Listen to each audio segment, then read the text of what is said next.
Now, I And want God to save move the subject on. I such want to people. talk over you and move the subject on to your new book.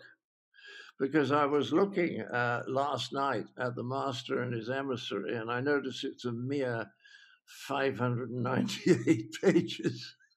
And you've been telling me about your new book, which may be the longest book ever written in the history of the world. Tell us about it. Well, at, at, at the moment, it's bidding fair to be slightly longer than the Bible. It is true. Um, Really? I- Longer than the Bible? well, in terms of word count, Yeah. if you take the King James Bible, but I think that includes all the notes, and there are a colossal number of notes. So 5,500 notes. They'll get much shorter when they're when they're condensed into a form which should be published by abbreviations where you look them up in a bibliography. So it looks a lot bigger than it is, but it's still a monstrously big book, and I do feel very ashamed of myself for writing it, but I felt that I had to. But do you have any idea what it's about? Do Well, you have any yes. idea what the book is about? Oh, definitely, yes. I can say quite briefly what it's about, really. It's my final word, because I will never, ever, ever attempt to write a big book again. I hope to write some quite short books.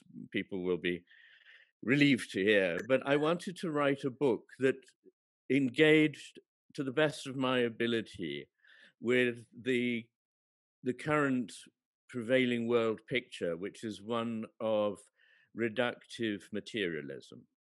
So there is only matter, and you understand what things are by taking them apart and seeing the smallest bits they're made of, and then you can work out what they are by putting them together again.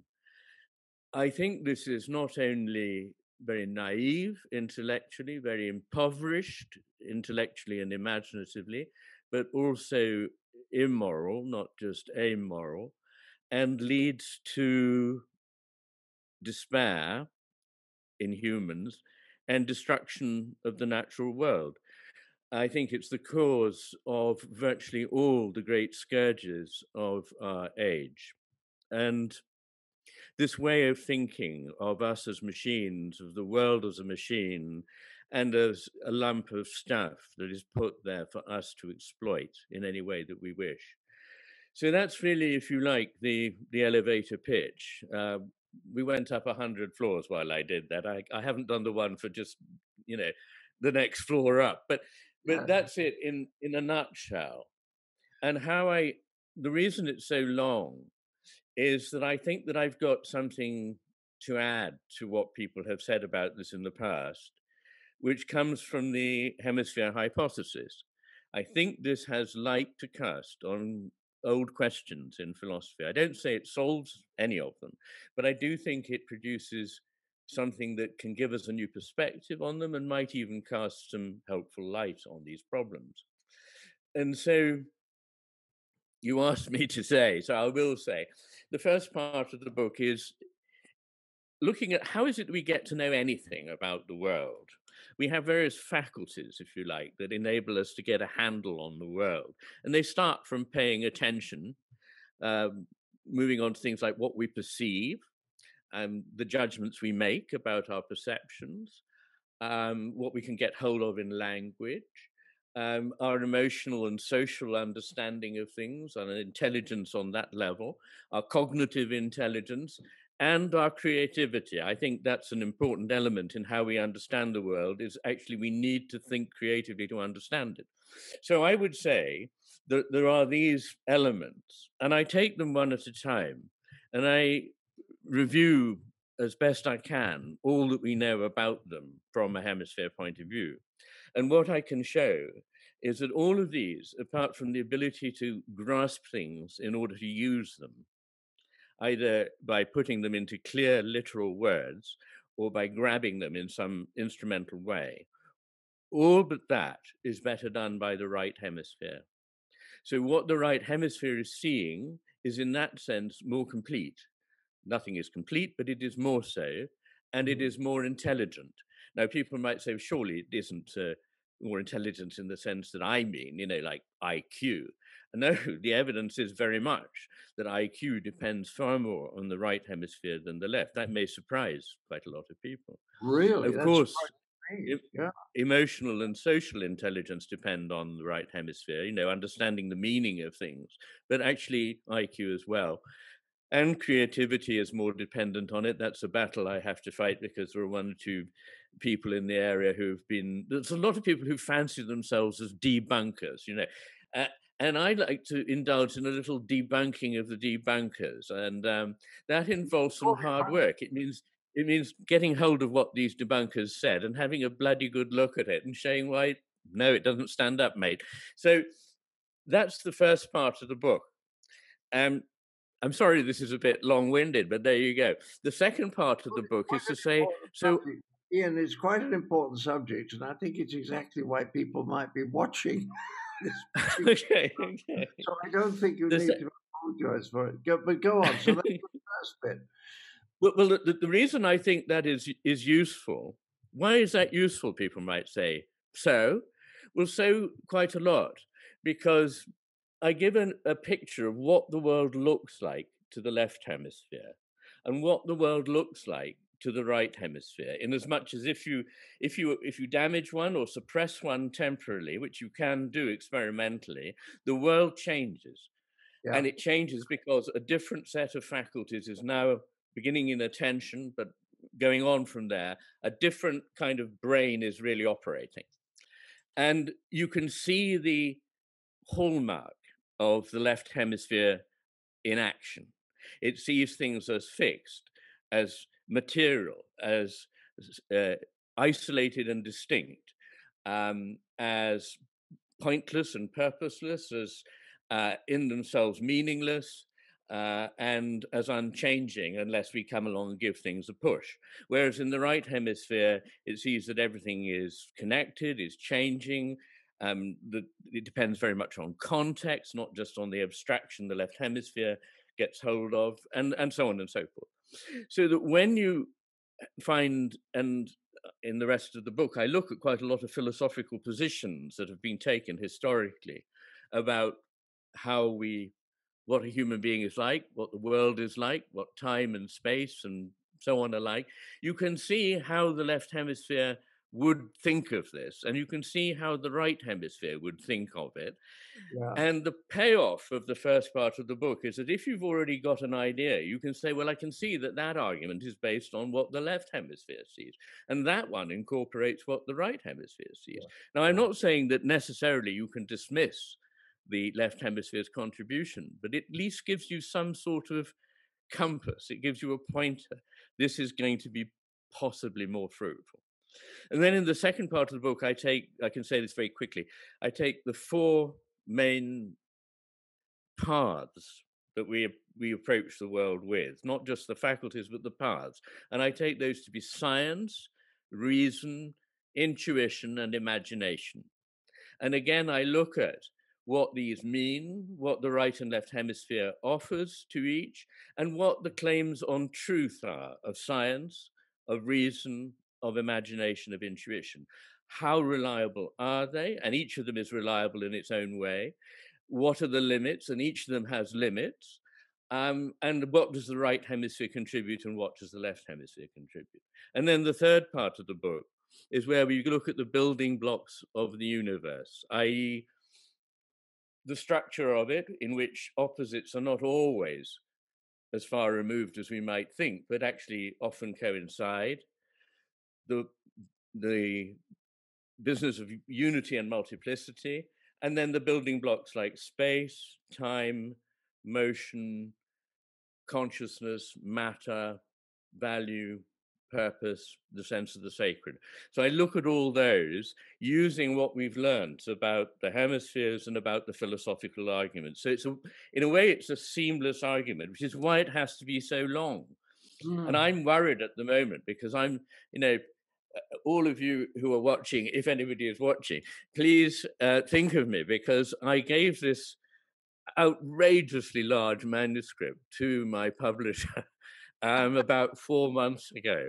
And he started by saying, I'm going to need 6 weeks. And then he started saying, I'm going to need 3 months. And now he's saying, I hope it will be not too long into 2021. So I'm sitting here wondering what is going to happen to this, whether the best I can hope for is it'll be split up or what. But anyway, we wait and see.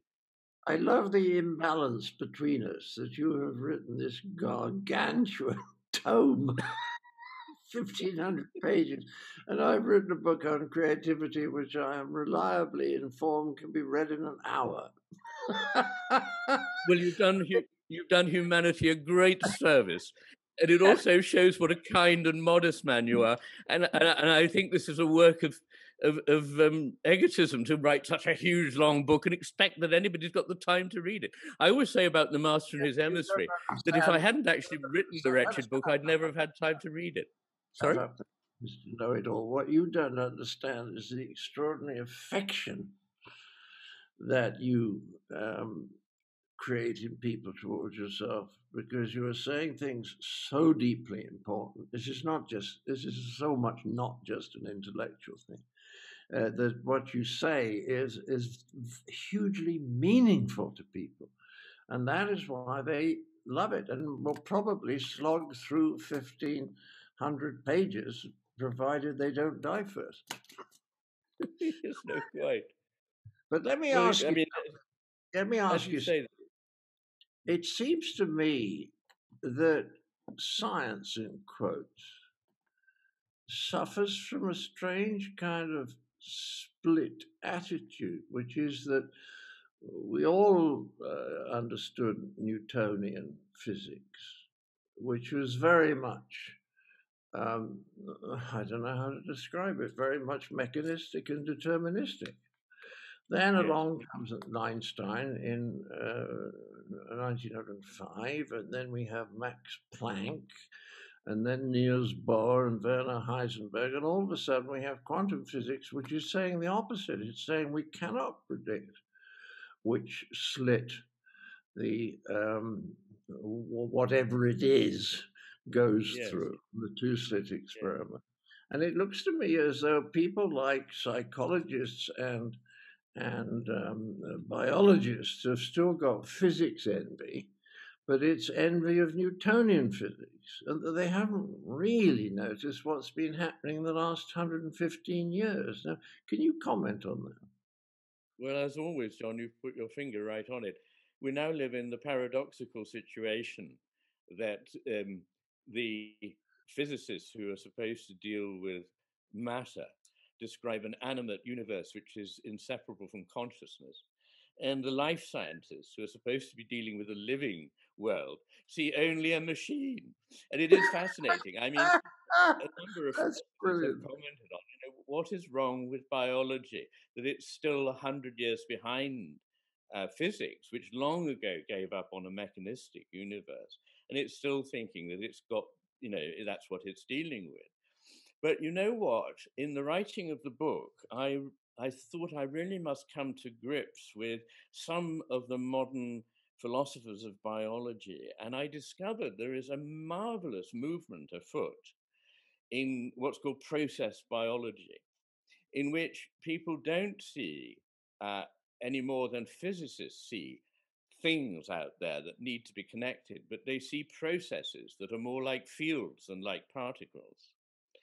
And this is a very important move, both philosophically, and it actually enables us to both account for and to see, in fact, to see certain things in nature that otherwise we wouldn't see. Iain, how long has this movement been around? Well, what happened was that it started actually about the same time as Bohr and all the others you mentioned, Heisenberg, Schrödinger, and so on, were philosophizing. And I find their philosophy fascinating, and I quote it a lot in the book. But it started then with people like J.B.S. Haldane, and particularly with his father, J.S. Haldane, which was earlier still. J.B.S. Haldane, a chap called Waddington, Conrad Hull Waddington, a man in Austria called Ludwig von Bertalanffy, and these people wrote fascinatingly about it. And then what seems to have happened is around the time of the end of the war, people discovered molecular genetics. And they started to see it as just like computer code. Well, you put this in and that comes out. Now, Yeah. I can't tell you how misleading that metaphor is. And metaphors are the gatekeepers to what you see. If that's the metaphor you use, that's what you see genes to be. But if you use different metaphors, you find that nothing in biology is actually like that. Yeah. Um, and so you get to see that actually what happens is something much more flexible, which can't be accounted for in a determinist way, because you're dealing with complex systems which have recurrent loops in them. There's a whole world called systems theory, which deals with these non-linear mechanistic ideas that Newton taught us about.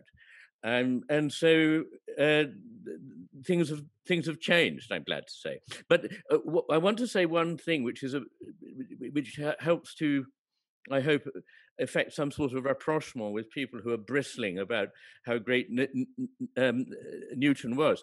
Well, yes, Newton was a great man indeed. I mean, as we've just been saying, science moves on by showing that this was very important for a while, but now we think something different. But it is true that Newtonian mechanics works very well in certain sets of circumstances. In Yeah. some everyday circumstances, it works fine. When you get to the very small or the very big, it fails to work.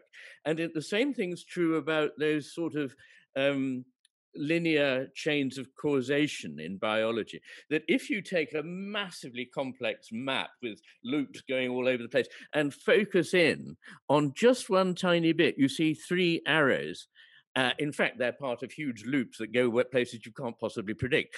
But if you just look at that tiny mechanism, you can interfere in that mechanism with some molecular gizmo and change something and say, there, that worked. And so our model as a machine must be right. No, what is right is that there are tiny, tiny parts where looking at it in a mechanistic way works. But in the overall picture, you're quite wrong to think of it as anything like a machine. There are at least 8 or 9 ways in which an organism is not like a machine. That's very good.